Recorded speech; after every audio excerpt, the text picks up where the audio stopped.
مساء الخير وأهلا وسهلا بكم مع إطلالة جديدة والنشرة اليومية لأهم الأخبار لهذا اليوم السبت 8 تموز للعام 2023، وفيها: مستشار للسوداني: الأيام المقبلة ستشهد تغييرات واسعة في مؤسسات الدولة.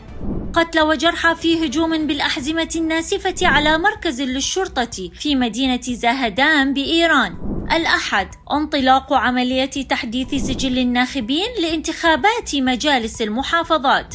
في إقليم كردستان: رجال يتقاضون رواتب نساء أرامل. دفن جثمان شيخ المنبر الحسيني باقر المقدسي رحمه الله في مرقد كميل بحسب وصيته. للاطلاع على تفاصيل هذه الأخبار